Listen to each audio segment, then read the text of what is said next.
नमस्कार विद्यार्थी मित्रांनो, मी राहुल कोल्हे कल्पतरू पॅटर्नमध्ये आपलं सहर्ष स्वागत करतो. आपण काल एक व्हिडिओ लेक्चर आणलं जे की बॉम्बे उच्च न्यायालयावर होऊ घातलेला पेपर आहे. जवळपास मला वाटते 26 एप्रिलला हा पेपर होणार आहे. तर त्याआधी एक मी लेक्चर अपलोड झालेलं आहे आपलं यूट्यूबला, तर ते पाहून घ्या आणि त्याच्यानंतरच हा व्हिडिओ पहा.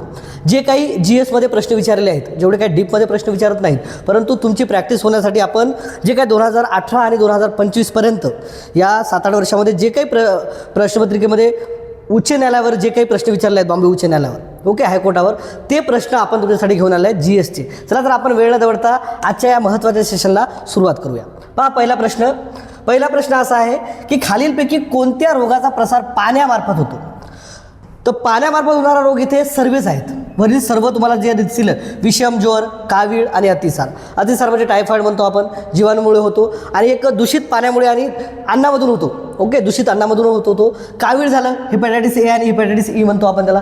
तर कावीळ हा रोग पण एक विषाणूजन्य रोग आहे आणि तो काय म्हणू आपण, दूषित पाण्यातून पसरतो आणि अन्नामधून.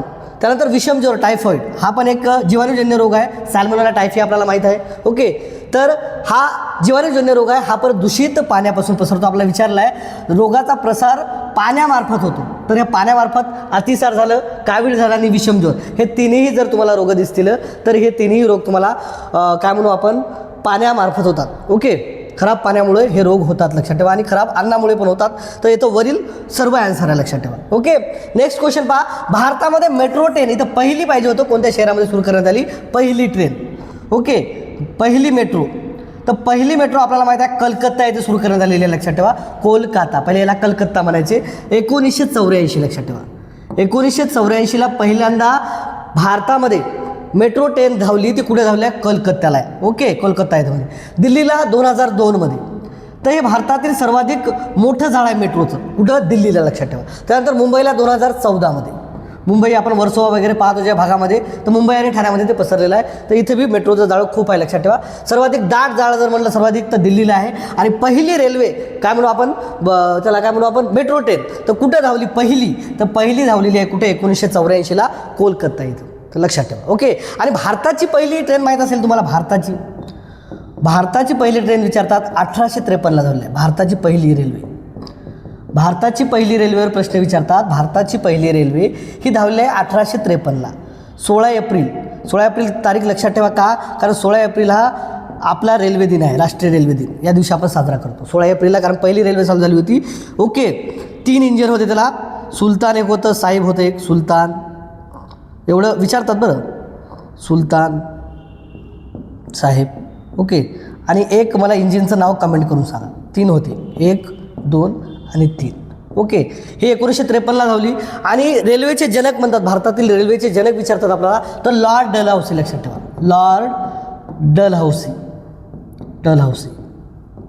लॉर्ड डलहौसी हे भारतीय रेल्वेचे जनक म्हणतात. 1853ला भारतीय रेल्वे सुरू झाली. हे गव्हर्नर जनरल होते, आपल्या लक्षात ठेवा. Governor general.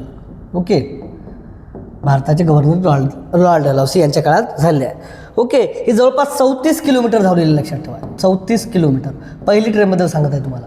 ओके, ही ट्रेन 34 किलोमीटर धावण्यासाठी जवळपास 1 तास 15 मिनिट लागले. हे विचारतात सर्व. किती? 1 तास 15 मिनिटे. किती प्रवासी होते? 400 प्रवासी होते, लक्षात ठेवा. कुठे कुठे धावली ही? बोरीबंदर, म्हणजे आताचं CST. कुठे धावली ही? बोरीबंदर ते ठाणे. ओके, म्हणजे आता या बोरीबंदरला आपण काय म्हणू? CST, Chhatrapati Shivaji Maharaj terminal. Okay, इथून धावली जवळपास 34 किलोमीटर पाहिला आपण. ओके, सुलतान साहेब आणि एक मला इंजिनचं नाव सांगा. 3 इंजिन होते. पहिली वाफेवर चालणारी आपली रेल्वे. ओके, 1853ला. त्याआधी 1851ला धावलेली आहे, पण ती माल वाहतूक गाडी होती, लक्षात ठेवा. पहिली वाफेवर चालणारी जर प्रश्न आला तर 1853 लॉर्ड डलहौसीच्या काळामध्ये पहिली रेल्वे आपल्या भारतामध्ये ओके धावलेली आहे. तर इथे मेट्रो ट्रेन विचारलं, भारतामधली पहिली मेट्रो विचारलं तर पहिली मेट्रो तुम्हाला कलकत्त्याला येईल. ओके, त्यानंतर मग बऱ्याच ठिकाणी आपण आता मेट्रोचं जाळं पाहत आहोत. ओके, नेक्स्ट क्वेश्चन पहा. विजेच्या दिव्यात कोणत्या धातूची तार वापरतात? विजेच्या दिव्यात पहा, टंगस्टन वापरतात. ओके, हे विद्युत वाहक आहे. सिल्वर, ज्याला आपण म्हणू चांदी, हे सर्वाधिक काय म्हणू आपण, सुवाहक आहे. ओके, विजेसाठी सर्वाधिक सुवाहक जर म्हटलं आपण तर सिल्वर आहे, त्याला चांदी म्हणतो. पण चांदी महाग पडते, म्हणून हे आपण याच्यामध्ये उपयोगात आणत नाही ती तार. कशाची? चांदीची. पण कशामध्ये? टंगस्टनची आणतो. लक्षात ठेवा. आता विजेच्या दिव्यात टंगस्टन या धातूची तार वापरतात. तर उत्तर काय आहे? टंगस्टन या धातूची तार आपण वापरत असतो. हाडाच्या निकोप वाढीसाठी कोणत्या व्हिटॅमिनची आवश्यकता असते? हाड तर इथं आपण पाहतो ड जीवनसत्व. ड जीवनसत्व हे खूप महत्त्वाचं. लक्षात ठेवा. ड जीवनसत्व आपल्याला कोवळ्या उन्हामध्ये भेटते सकाळी. ओके. तर हे ड जीवनसत्व आहे, ज्याच्यामुळे आपल्या शरीरातलं कॅल्शियम वाढते आणि हाडं मजबूत करण्यासाठी एक महत्त्वाचं विटॅमिन आहे. हे विटॅमिन आपल्याला रात आंधळेपणा किंवा डोळे निरोगी राहण्यासाठी आहे. ओके. रात आंधळेपणा इथे विचारतात. रात आंधळेपणा याच्यावर प्रश्न विचारतात. रात आंधळेपणा ओके टाळण्यासाठी आपण काय म्हणू? ए विटॅमिनची आवश्यकता आहे. गाजर वगैरे आपण पाहतो, मासे याच्यामधून ए जीवनसत्व मिळते. बी कॉम्प्लेक्स पाहतो आपण B1 B2 okay. Thiamine, niacin okay. Pyridoxine B1 B2 B3 okay. तर जवळपास 8 कॉम्प्लेक्स आहेत. B1 आहे, B2 आहे, B3 आहे, B5 आहे पेंटाथेनिक आम्ल, B6 आहे पॅराडॉक्सिक ओके. B7 आहे, B9 आहे फॉलिक ओके. B9 आहे फॉलिक आणि B12 आहे ओके. तर हे 8 आहेत तुमच्या कॉम्प्लेक्स. हे महत्त्वाचे आहेत. लक्षात ठेवा. व्हिटॅमिन बी पण महत्त्वाचं. सी व्हिटॅमिन आपली त्वचा गुळगुळीत राहण्यासाठी, मुलायम राहण्यासाठी आणि एक काय म्हणू आपण रोगप्रतिकारक शक्ती पण वाढत असते सी जीवनसत्वासाठी. रोगप्रतिकारक शक्तीसाठी तुम्हाला सी जीवनसत्व खूप महत्त्वाचं आहे. रोगप्रतिकारक शक्ती ओके या जीवनसत्वामुळे वाढते. तर एक फास्ट ट्रॅक लेक्चर आहे आपलं. बाकी सांगायचं खूप आहे याच्यामध्ये आपण एवढं तुम्हाला डीपमध्ये विचारणार नाहीत ओके. तर डी जीवनसत्व आहे हाडाच्या निकोप वाढीसाठी. कॅल्शियम सर्वाधिक मिळते आपल्याला माहीत आहे ओके डी जीवनसत्वातून. आणि हाडाचं मजबूतीकरण ओके याच्यामुळे होते. लक्षात ठेवा. डी जीवनसत्वामुळे. आणि हे कोवळ्या उन्हापासून मिळते. लक्षात ठेवा ओके. आपल्या शरीराला डी जीवनसत्वाची खूप आवश्यकता असते. मादक पदार्थ सेवन केल्यानंतर प्रामुख्याने कशावर घातक परिणाम होतो? तर मज्जासंस्था जे की आपण सेरेबेलम म्हणतो, मागचा छोटा मेंदू. तर ज्यावेळेस आपण ड्रिंक करतो किंवा आपण अतिसेवन हे करतो ओके ड्रग्ज वगैरे जे काही पदार्थ सेवन करतो त्यावेळेस हे डायरेक्ट अटॅक आपल्या त्या छोट्या मेंदूला करतात आणि त्यामुळे आपलं चालणं वगैरे बरोबर राहत नाही, कारण मेंदू काम करणं तो बंद करतो. लक्षात ठेवा. तर डायरेक्ट त्या मज्जासंस्थेवर इफेक्ट करतात. बाकी पचनसंस्था, उत्सर्जन संस्था याच्यावर इफेक्ट करतात. पण डायरेक्ट घातक हल्ला आपण ज्यावेळेस ड्रिंक केलेला व्यक्ती पाहतो तर तो तुम्हाला अडखळत चालताना दिसतो ओके. त्याचा काही म्हणजे काय बोलायला काय करायला हे त्याला समजत नाही. लक्षात ठेवा. छोटा मेंदू हे तुमच्या जे काही ॲक्टिव्हिटी आहेत हे ॲक्टिव्हिटी चांगल्या करण्यासाठी छोट्या मेंदूचा उपयोग असतो. लक्षात ठेवा. ते सायकलिंग चालवणं, पळणं वगैरे ओके. ते बाकी ज्या गोष्टी करतात ते छोटा मेंदू करते. बाकी स्मरणशक्ती वगैरे जे म्हणतो आपण मोठा मेंदू असतो ओके. लक्षात ठेवा. ते मोठ्या मेंदूमध्ये असते. GSTचा लॉंग फॉर्म काय? GST माहीत आहे 1 जुलै 2017ला आपल्या भारतात लागू झाले आहे. 1 जुलै 2017 ही तारीख लक्षात ठेवा. ही तारीख विचारतात. 101व्या घटनादुरुस्तीमुळे याचं हे केलेलं आहे आपण 101व्या घटनादुरुस्तीनं ओके. 101वी घटनादुरुस्ती याच्यानुसार आपण अंमलबजावणी केली आहे आपल्या भारतामध्ये. लक्षात ठेवा ओके. विक्री आणि सेवा कर म्हणू आपण त्याला. गुड्स अँड सेल टॅक्स काय? Goods and service tax. लक्षात ठेवा. Goods and service tax. इथं गुड दिलं आहे, इथं येस नाही. लक्षात ठेवा. इथं वस्तू होते गुड्स म्हणजे. तर काही बाकी हे आहे तर सर्व्हिस टॅक्स. लक्षात ठेवा. गुड्स अँड सर्व्हिस टॅक्स इथं येस नसल्यामुळे हे उत्तर चुकीचं दिसेल तुम्हाला ओके. तर हे 1 जुलै 2017 पासून चालू झालं आहे. 101वी घटनादुरुस्ती यासाठी करावी लागली. लक्षात ठेवा ओके. तर गुड्स अँड सर्व्हिस टॅक्स GSTचा लॉंग फॉर्म लक्षात ठेवा ओके. नेक्स्ट क्वेश्चन पहा. अप्रत्यक्ष करायचो. भारतात पहिला अंतराळवीर कोण आहे? भारताचा म्हटलं तर राकेश शर्मा ओके. रशियाच्या याला पाठवलं होतं. लक्षात ठेवा. राकेश शर्मा आहे पहिला. त्यानंतर नील आर्मस्ट्रॉंग हा जगातील पहिला आहे. लक्षात ठेवा. जगातील पहिला म्हटलं नील आर्मस्ट्रॉंग अंतराळात झालेला जगातील पहिला म्हणलं तर कोण असेल? नील आर्मस्ट्रॉंग. आणि भारतातील पहिला म्हणला तर राकेश शर्मा असेल. सुनीता विल्यम्स ही भारतीय वंशाची आहे. कल्पना चावला पण होती. लक्षात ठेवा ओके. तर कल्पना चावलाचं निधन झालं होतं अपघातामध्ये. आणि सुनीता विल्यम्स ही सर्वाधिक काळ अंतराळात राहणारी भारतीय वंशाची ओके. सध्या ते अमेरिकेला वास्तव्यास आहे. सर्वाधिक काळ अंतराळात राहणारी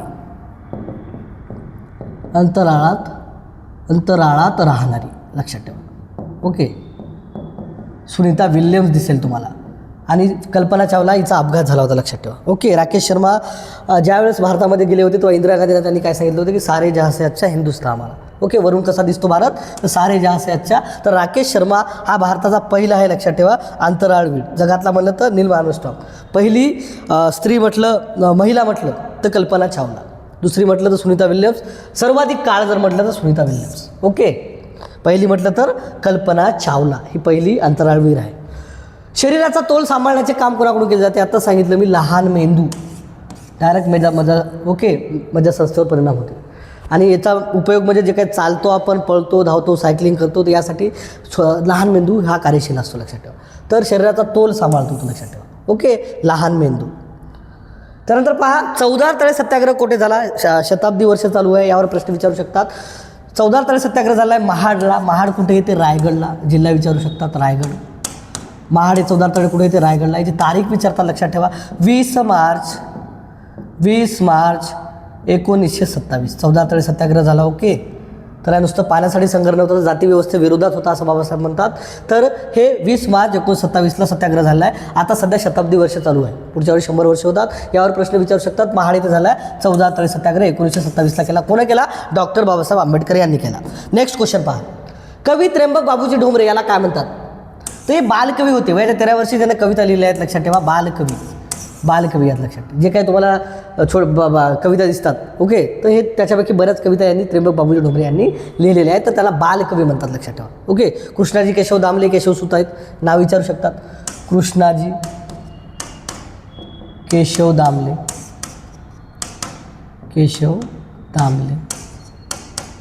तर हे नाव कोणाचं होतं? केशवसूतचं होतं. ओके, संत रामदास पाहतो आपण, हे एक संत होते, लक्षात ठेवा. ओके, नेक्स्ट क्वेश्चन, इन्सुलिनच्या कमतरतेमुळे पहा, तुमच्यासाठी बरेच व्हिडिओ आणत आहोत, जे काही पेपर होऊ घातलेला आहे 26 एप्रिलला. तर हे झालेले प्रश्न आणत आहोत आणि हे प्रश्न याच्या आधारितच असे प्रश्न विचारू शकतात, दुसऱ्या काही डीपमध्ये जाणार नाही, लक्षात ठेवा. या आधारित दुसरे प्रश्न विचारतात, म्हणजे याच्यातून तुमची चांगली प्रॅक्टिस होणार आहे. इन्सुलिनच्या कमतरतेमुळे कोणता रोग होतो? तर याच्यामुळे होतो मधुमेह, लक्षात ठेवा. इन्सुलिनमुळे काय होतो? मधुमेह हा रोग होत असतो. नाईट ब्लाइंडनेस आपण पाहतो, अजीवनसत्वाच्या अभावी होते. फुफ्फुसाचे आजार, काही प्रदूषणामुळे, याच्यामुळे फुफ्फुसाचे आजार पाहतो आपण, लक्षात ठेवा. धूम्रपानामुळे होतो. ओके, स्वादुपिंडाचे आजार बऱ्याच गोष्टीमुळे होतात. तर मधुमेह हा जो आहे तो इन्सुलिनच्या कमतरतेमुळे, लक्षात आला. ओके, मधुमेह हा इन्सुलिनच्या कमतरतेमुळे होणारा रोग आहे. ओके, विषाणूच्या कोणत्या शास्त्रीय नावाने ओळखले जातो? विषाणू, तर विषाणू हे कोणत्या शास्त्रीय नावाने ओळखले जाते? विषाणूच्या अभ्यासाला व्हायरस, विषाणू म्हणजे व्हायरस, व्हायरोलॉजी. विषाणूच्या अभ्यासशास्त्राला कशाच्या नावाने ओळखले जाते? व्हायरोलॉजी. ओके, जीवशास्त्र म्हणतो आपण, प्राणी आणि वनस्पती त्याला बायोलॉजी म्हणतो आपण. बॅक्टेरियोलॉजी हे जीवाणूच्या अभ्यासाला, लक्षात ठेवा. ओके, बॅक्टेरियोलॉजी जीवाणू, इथं जीवाणू आणि इथं विषाणू, व्हायरोलॉजी. एवढे सोपे प्रश्न विचारतात, फक्त तुम्हाला वाचून जाण्याची आवश्यकता आहे. विषाणू, लक्षात ठेवा. इथं काय आहे? अ आणि ब नाही, अ आणि ब नाही, इथं आपल्याला विचारलं विषाणू, तर विषाणू काय आहे? व्हायरस, व्हायरोलॉजी म्हणतात, लक्षात ठेवा. आणि जीवाणूच्या अभ्यासशास्त्राला काय म्हणतात? बॅक्टेरियोलॉजी. ओके, त्यानंतर पहा, लीप वर्षात एकूण किती दिवस असतात? तर लीप वर्षात एकूण दिवस असतात 366, जे की 29 तारीख जी आहे तुम्हाला दिसते फेब्रुवारी महिन्यात. कारण पृथ्वीला सूर्याभोवती प्रदक्षिणा घालण्यासाठी जवळपास 365 दिवस लागतात. 365 दिवस आणि 6 तास लागतात. किती? 6 तास. तर हे 6 तास आपण जे म्हणतो साइन चोक 24, तर एक दिवस होतो, लक्षात ठेवा. 4 वर्षानंतर एक दिवस होतो. म्हणून तुम्हाला दर 4 वर्षाने एक लीप वर्ष दिसते. लीप म्हणजे या लीप वर्षात काय राहते? तर लीप वर्षात फेब्रुवारी महिन्यामध्ये तुम्हाला काय दिसते? तर फेब्रुवारी महिन्यामध्ये दिसतात आपल्याला 29 दिवस, लक्षात ठेवा. त्यालाच लीप वर्ष म्हणतात. तिथं 366 दिवस राहतात. यांनी किती दिवस राहतात? एका वर्षात 365 दिवस राहतात. लीप वर्षात 366 दिवस लागतात. ओके, कारण पृथ्वीला प्रदक्षिणा घालण्यासाठी 365 काय म्हणू आपण 365 दिवस आणि 6 तास लागतात. ते 6 तास कन्वर्ट होऊन 4 वर्षात एक दिवस बनतो, लक्षात ठेवा. ओके, असा कोणता प्राणी आहे जो एकाच वेळेला 2 वेगवेगळ्या दिशेला बघू शकतो? असे काय थोडे देतात प्रश्न. तर असा प्राणी आहे, काही वेळा तुम्हाला पर्यायामधून निवडायचे असतात. बऱ्याच वेळा तुम्ही पेपर सोडता, पर्यायामध्ये पहा, पर्यायामध्ये थोडं वेगळं काय दिसते का? हो, एलिमिनेट करायचं शिकायला. मग हे नाही होत, बैल कसा होईल, हे कसं होईल, तर पाहायचं. सरडा हे नाव दिसतं थोडं वेगळं. तर सरडा असा आहे जे बुबळं हे पुढेही पाहू शकतो आणि मागेही पाहू शकतो. म्हणजे यावर कोणीही हल्ला करू शकत नाही, किंवा ते बी शिकार ताबडतोब करतो. कारण ते पुढेही एकाच टायमाला पाहतो, इकडं कोणत्याही दिशेला एकदा पाहू शकतो. एक डोळा इकडे मागेही पाहू शकतो. याला एक काय म्हणू आपण, तो एकाच वेळा बघू शकतो. तो असा सरडा प्राणी आहे. सरड्यामध्ये अजून एक विशेषता आहे, रंग बदलते. तो जिथं गेला तिथं तो रंग बदलते, लक्षात ठेवा. ओके, सरडा या विशेषता प्राणी आहे. ओके, तर असा एक प्राणी आहे जो दोन्ही साईडला पाहू शकतो. मागे आणि पुढेही. सर्वसाधारणपणे मानवी हृदयाचे प्रत्येक मिनिटाला स्पंदने होतात 72 होतात. सर्वसाधारण आपण 70 ते 80 पाहतो. तर जे काही प्रौढ व्यक्ती आहेत, समजा आपण आहोत, तर याच्यामध्ये 72 जे काही आणि आपले नाडी आहे, ओके, याचे बी 72 ठोके होतात. 72 तेच 70 ते 80च्या दरम्यानमध्ये. लहान मुलांचे जास्त होतात 120 ते 160, ओके. आणि जे काही व्यायाम केलेले असतात हे लहान मुलांचे ठोके असतात, लक्षात ठेवा. लहान मुलांचे विचारतात, लहान मुलांचे ठोके जर पाहिलं आपण तर 120 ते 160 असतात. व्यायाम केलेल्या व्यक्तीचे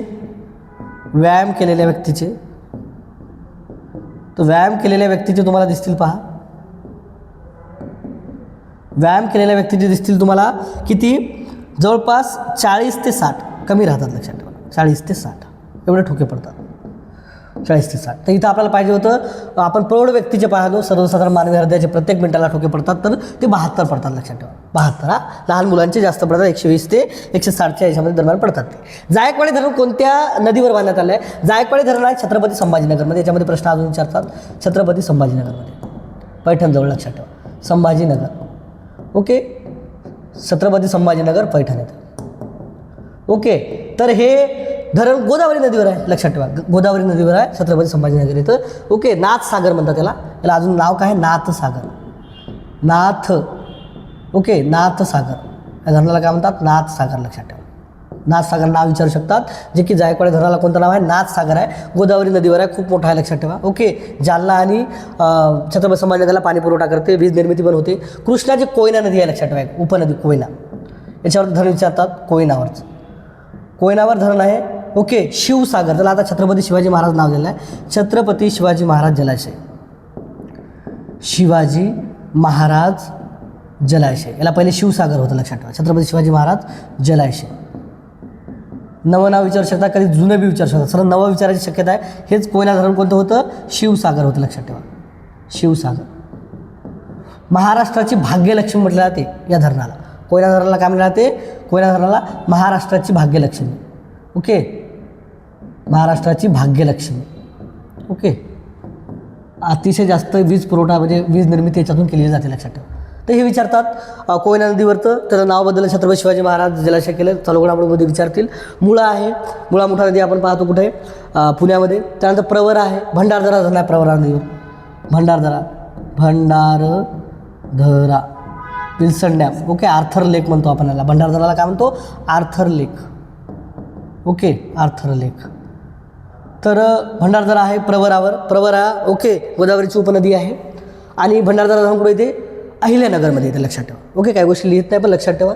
एकदा परत रिवाईज करतो, मला कमेंट करून सांगा जा फास्ट व्हायला का, अजून आधी फास्ट घ्या किंवा असं थोडं हळू घ्या सर. तर तुम्ही कमेंटमध्ये सांगत जा कशा पद्धतीने घ्यायचं. ज्यावेळेस व्हिडिओ पाहता तुम्हाला काय पाहिजे तसं आपण करायचा प्रयत्न करतो, कारण तुमच्या हिशोबाने, कारण तुम्हाला रिझल्ट आणायचा आहे, तुम्हाला नोकरी मिळवायची आहे. त्या हिशोबाने तुम्ही सांगायचं सर अशा पद्धतीने तुम्ही सांगा, किंवा एखादा क्वेश्चन परत रिपीट करा किंवा फास्ट घ्या, त्या पद्धतीने मी घ्यायचा प्रयत्न करतो, कारण हे लेक्चर तुमच्यासाठी आहे. जायकवाडी धरण आपण पाहिलं कोणत्या नदीवर आहे, तर गोदावरी नदीवर आहे. गोदावरी नदीवरचं एक महत्त्वाचं धरण आहे, ओके.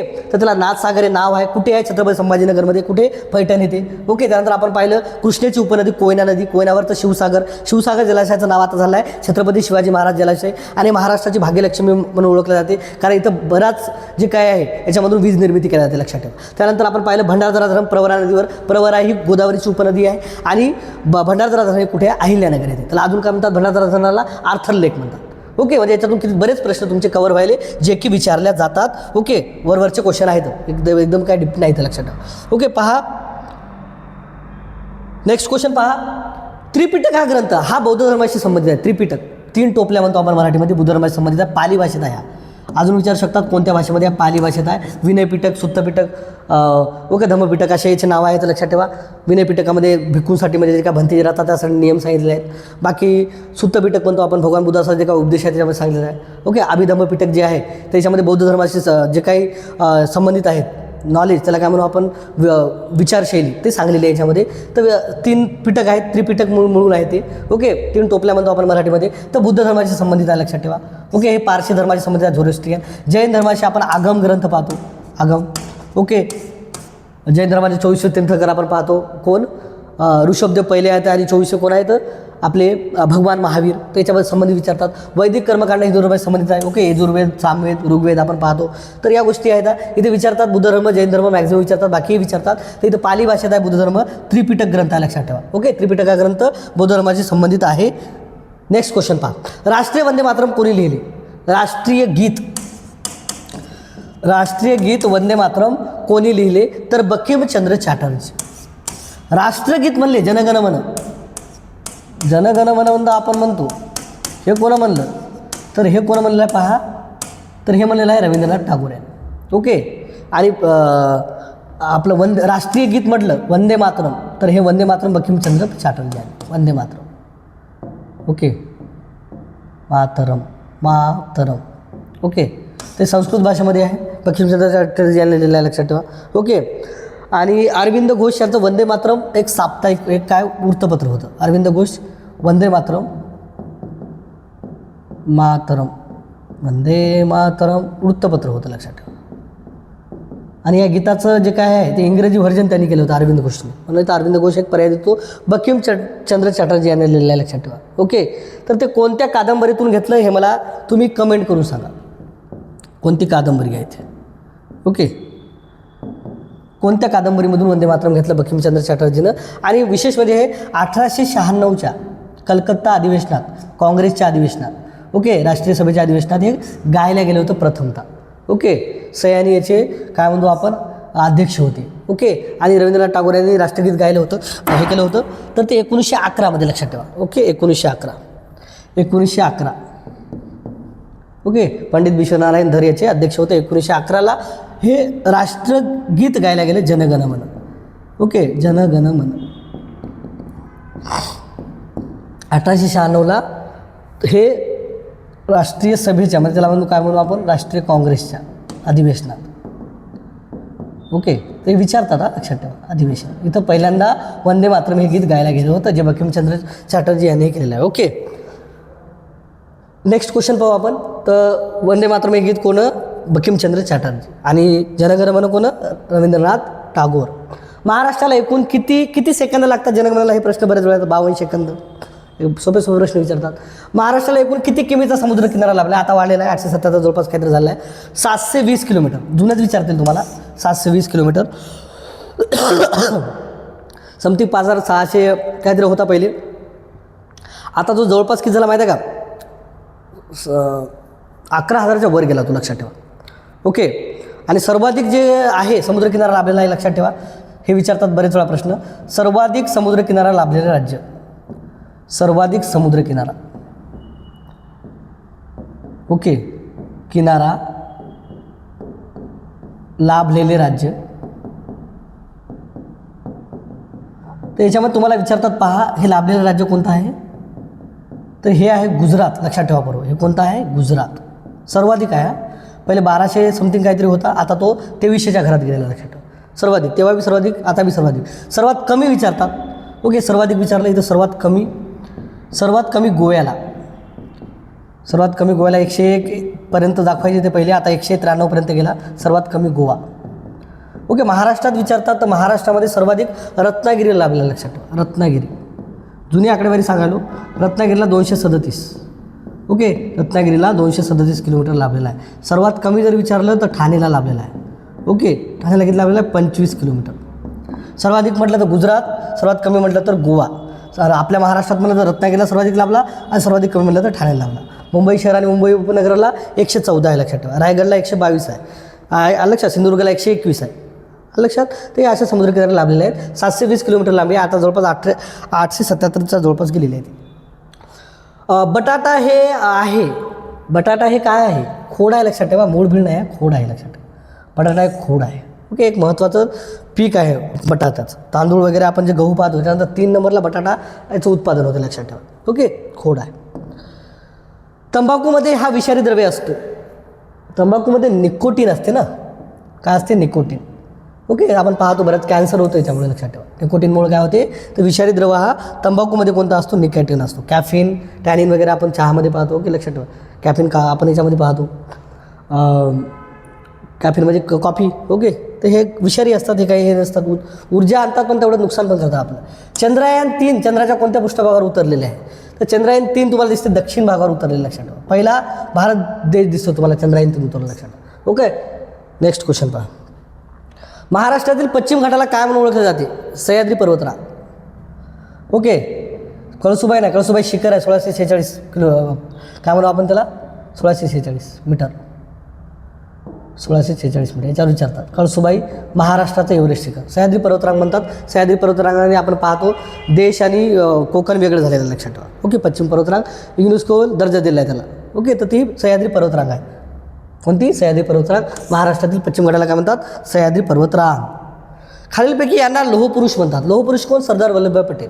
भारताचे पहिले उपपंतप्रधान, भारताचे पहिले काय म्हणू आपण त्याला, गृहमंत्री सरदार वल्लभभाई पटेल. त्यांनी जवळपास 500च्या वर संस्थानं, 560च्या वर संस्थानं भारतामध्ये विलीन करून घेतल्या आहेत. लोकमान्य टिळक पाहतो आपण, केसरी मराठा हे वृत्तपत्र लिहिले आहेत त्यांनी. ओके, खान अब्दुल गफार खान एक महत्त्वाचे व्यक्ती होते. गांधीजीचे निष्ठावान होते, लक्षात ठेवा. ओके, गांधीजीचे म्हणजे गांधीचे अनुयायी होते ते. नाही, गांधीजीला मानायचे ते. ओके, ते गांधीजी नव्हते, गांधीजी त्यांचे अनुयायी होते. नेता सुभाषचंद्र बोस पाहतो आपण. ओके, आझाद हिंद सेना, आझाद हिंद फौज वगैरे. रक्तगटा युनिव्हर्सल डोनर म्हणून ओळखला जातो. ओ डोनर म्हणलं तर ओ, आणि घेणारा म्हणलं तर ई. सर्व योग्य. दाता म्हटलं, ओके, घेणारा. देणारा म्हणलं, ओके, दाता म्हणलं तर ओ, आणि घेणारा म्हणलं तर ए बी, लक्षात ठेवा. बाकी ए बी तुम्हाला दिसते, हे फक्त एला देऊ शकते किंवा ए बीला देऊ शकते, बीला देऊ शकते किंवा ए बीला देऊ शकते. घेऊ शकते कोण? हा घेणारा. ए बी हा कोणाकोण घेऊ शकतो, कोणी येऊ द्या म्हणते, कोणताही रक्तगट चालते.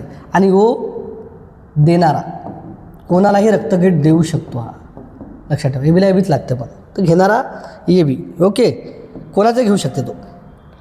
विद्युत परिपथकामध्ये कोणता वायू असतो? याचं मला कमेंट करून सांगा. याचं उत्तर मला कमेंट करून सांगा. ओके, कमेंट करून. तुम्हाला होमवर्क. लोकमान्य टिळकांनी गीता रस या ग्रंथ कुठे लिहिला? मंडाले तुरुंगात. मंडाले आहे कुठे? ब्रह्मदेश म्हणायचे पहिले, म्यानमार. 1908 ते 1914 6 वर्षांची त्याला काळ्या पाण्यात शिक्षा झाली होती मंडाले, ओके, यांना. तर तेव्हा त्यांनी ते ग्रंथ लिहिला, गीता रहस्य ग्रंथ लिहिला, लक्षात ठेवा. बाकी तुम्हाला केसरी आणि मराठा हे ते वृत्तपत्र विचारतात. केसरी आणि मराठा, बाकी कार्य खूप आहे त्यांचं, तेवढं काय मी डीप नाही जाणार. केसरी आणि मराठा हे वृत्तपत्र आहेत, लक्षात ठेवा. केसरी संपादक कोणी केलं होतं? गोगा आगरकर करायचे, लक्षात ठेवा. गोगा आगरकर. केसरी मराठी होतं, लक्षात ठेवा. अजून एक केसरी मराठी होतं. मराठाचं संपादक स्वतः लोकमान्य टिळक करायचे. ओके, स्वतः लोकमान्य टिळक करायचे. आणि हे काय होतं? इंग्रजी होतं, लक्षात ठेवा. इंग्रजी. 1893-92ला आपण जे काही छत्रपती शिवाजी महाराज जयंती, 1893ला आपण पाहतो गणेशोत्सव, आणि 1895ला पाहतो शिवजयंती, हे त्यांनी सुरू केली होती, लक्षात ठेवा. बाकीच्याही बऱ्याच गोष्टी आहेत त्याच्या नावावर. ओके, एक जहालमध्ये युवतवादी होते. स्वराज्य स्वदेशी राष्ट्रीय शिक्षण बहिष्कार ही चतुसूत्री मांडली होती त्यांनी. तर लोकमान्य टिळक. ओके, प्राचीन काळी किती बलुतेदार पद्धती होती? 12 बलुतेदार म्हणायचं माहीत आहे. 18 पकड जाते आणि 12 बलुतेदार, जे काय आपण म्हणतो. ओके, सुतार, कुंभार, शिंपी यांना जे काही आपण म्हणतो कामं होते. ओके, सुतार जे काही नांगर वगैरे शेती संबंधित जे काही कामं आहेत ते करतील. कुंभार, ओके, मडके घडवण्याचं काम. त्यानंतर आपण पाहतो शिंपी, कपडे शिवायचं काम. ओके, जे काही बाकीचेही होते. 12 बलुतेदार. गुरु होता याच्यामध्ये, एक जोशी होता जे की मंत्र वगैरे ते करण्याचं काम त्यांच्याकडे. 12 बलुतेदार. बलूत म्हणजे त्यांच्या कामासाठी त्यांना काही अन्नधान्य दिल्या जायचं, त्याला बलूत म्हणतात. ओके, कामाप्रती जे काही दिल्या जायचं देवाणघेवाणीसाठी अन्न. ओके, जे काही आपण जिवारी देऊ, जे काही देऊ, त्याला बलूत म्हणायचे. त्याला 12 बलुतेदार म्हणतो. 18 पकड जाती, 12 बलुतेदार.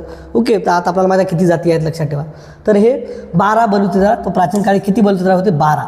ओके, याच्यामध्ये तुम्हाला माहीत आहे कुंभार येते, सुतार येते, त्याच्यानंतर शिंपी येते, बरेच येतात. ओके, मला काय आठवणार, तुम्ही कमेंट करून सांगू शकता की असे बलूत म्हणजे जे कामं वाटून दिली होती त्यांना करायची. ओके, तर नेक्स्ट क्वेश्चन पहा. ते सांगा मला कोणकोणते असे 12 बलुतेदार आहेत ते. मेजर ध्यानचंद खेलरत्न पुरस्कारासंबंधी खालीलपैकी कोणते विधान बरोबर आहे? तर हे सुरू झालं आहे 1991-92मध्ये राजीव गांधी खेलरत्न पुरस्कार म्हणून याची सुरुवात केली आहे, बरोबर आहे. पहिले तर राजीव गांधी नाव होतं, ते राजीव गांधी नाव ऑगस्ट 2012ला नाही, तर तो केलेला आहे 6 ऑगस्ट 2021मध्ये नाव बदललं आहे. मेजर ध्यानचंद पुरस्कार. मेजर ध्यानचंद पुरस्कार. ध्यानचंद पुरस्कार. ओके, मेजर ध्यानचंद पुरस्कार, मेजर ध्यानचंद पुरस्कार आपल्याला दिसते, लक्षात ठेवा. ओके, तर हे नाव केलं आहे 2021मध्ये बी जे पी सरकारने. आणि हे जे काय आहे ते जवळपास 2028, लक्षात ठेवा महत्त्वाचं आहे, 2028 झालं, 32 झालं आणि 2036 झालं. लगातार 3 वेळेस हा गोल्ड चॅम्पियन राहिलो आपण, लक्षात ठेवा, ऑलिम्पिकमध्ये.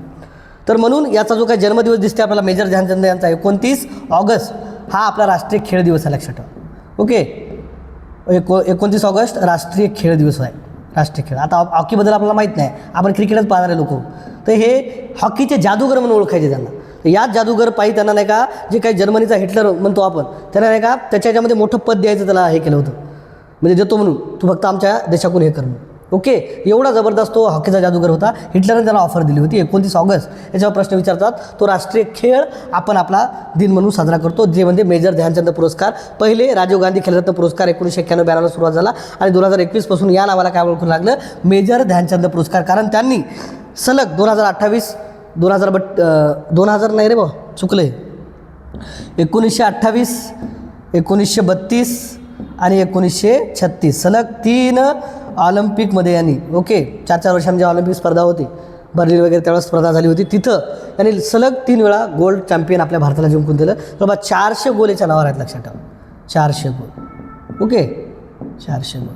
1905चा यांचा जन्म आहे, 29 ऑगस्ट 1905. 1979ला त्यांचा मृत्यू झाला. ओके, 1979ला. तर राजीव गांधी खेलरत्न हे नाव बदलून, राजीव गांधी आपले पहिले म्हणजे काय म्हणून आपण पंतप्रधान होते, ओके, इंदिरा गांधी नंतरचे, तर त्यांचं नाव दिलं होतं या पुरस्काराला. हे खेळामधला सर्वोच्च पुरस्कार आहे. याच्याबद्दल चालू घडामोडीबद्दलही तुम्ही प्रश्न पाहत जा कोणाला भेटला म्हणून. ओके, तर हे महत्त्वाचे जे काय आपण प्रश्न घेऊन आला, 5 शेवटचा क्वेश्चन राहिलाच वाटते अजून. पहा नेक्स्ट क्वेश्चन, घटनादुरुस्ती प्रक्रिया कोणत्या कलमांतर्गत आहे? घटनादुरुस्ती पाहतो आपण 360 कलममध्ये. 370 रद्द केली, लक्षात ठेवा, 2019लाच केली, आता 1920मध्ये ते विशेष दर्जा देणार होतं काश्मीरला. कलम 368 आपण पाहतो, तर हे नाही, 360 कलम, 368 कलमानुसार. ओके, 368 कलमानुसार आपण घटनादुरुस्तीची पद्धत कोणा घेतो? दक्षिण आफ्रिकामधून घेतली आपण. याच्या विचारशक्ती, दक्षिण आफ्रिका या देशातून आपण काय घेतला? घटनादुरुस्तीची पद्धत घेतलेली आहे. 352 आणीबाणी संबंधित आहे, राष्ट्रीय आणीबाणी. 360 आर्थिक आणीबाणी संबंधित आहे.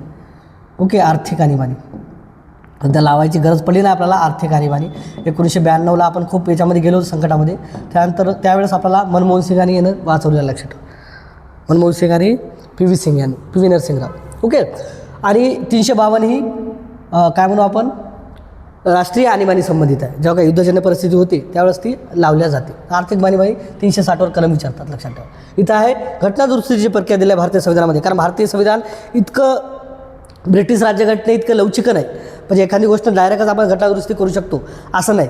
आणि एवढी किचकट बी नाही. किचकट कोणाची आहे? अमेरिकेची. तर आपली राज्यघटना एक काय दिलेलं आहे, विशेष बहुमत दिलेलं आहे एखादी घटनादुरुस्ती महत्त्वाची करायला. आणि अजून त्याच्यामध्ये निम्मे राज्य, अजून एखादी किचकट गोष्ट असेल तर निम्म्या राज्याची त्याला परमिशन लागते. पण घटनादुरुस्ती करणं एवढं सोपंही नाही आणि तेवढं अवघड नाही. कारण काही जर फायद्याच्या गोष्टी असेल तर घटनादुरुस्ती होतात, आपण पाहत आलेला आहोत. आतापर्यंत जवळपास 105 घटनादुरुस्ती झाल्या, 1 ते 5, 106. ओके, अशा घटनादुरुस्त्या झालेल्या आहेत. कारण भारताच्या राज्यघटनामध्ये ते कलम 368मध्ये दिलेलं आहे. ओके, कारण कालांतराने काही गोष्टी बदलावं लागणाऱ्या आहेत, म्हणून ही कलम आपल्यामध्ये घेतला आहे. दक्षिण आफ्रिकेच्या राज्यघटनेतून आपण ही घटनादुरुस्ती पद्धत घेतलेली आहे. ओके, पहा आजचं सेशन महत्त्वाचे क्वेश्चन घेतले. याच्यामधून आपण एका क्वेश्चनमध्ये जवळपास 2-3 तरी क्वेश्चन अजून एक्स्ट्रा घ्यायलो, म्हणजे 30-35 क्वेश्चन जर घेत असेल आपण, 100च्या वर तुमच्या प्रश्न सराव व्हायला. आणि प्रश्न विचारलेले आहेत, वारंवार प्रश्न असेच टाकले जातात, कारण काही एवढं डीपमध्ये जाणार नाहीत. म्हणून तुम्हीही कल्पतरूशी जोडून राहा आणि ही व्हिडिओ पहा, लक्षात ठेवा. कारण तुमचा रिझल्ट येण्यासाठी आम्ही कटिबद्ध आहोत. फक्त तुम्ही आपले व्हिडिओ पहा आणि खरंच जर आवडला तर कमेंट करा. आम्हालाही थोडं म्हणजे आम्हाला चांगलं वाटतं की तुम्ही बाबा व्हिडिओ पाहता, त्यामुळे आम्हाला बी नवी चेतना निर्माण होते आणि आम्हीही तुमच्यासमोर व्हिडिओ आणण्यासाठी ओके तत्पर राहू. चला तर आजचं धन्यवाद. ओके, कमेंट करून जरूर कळवा.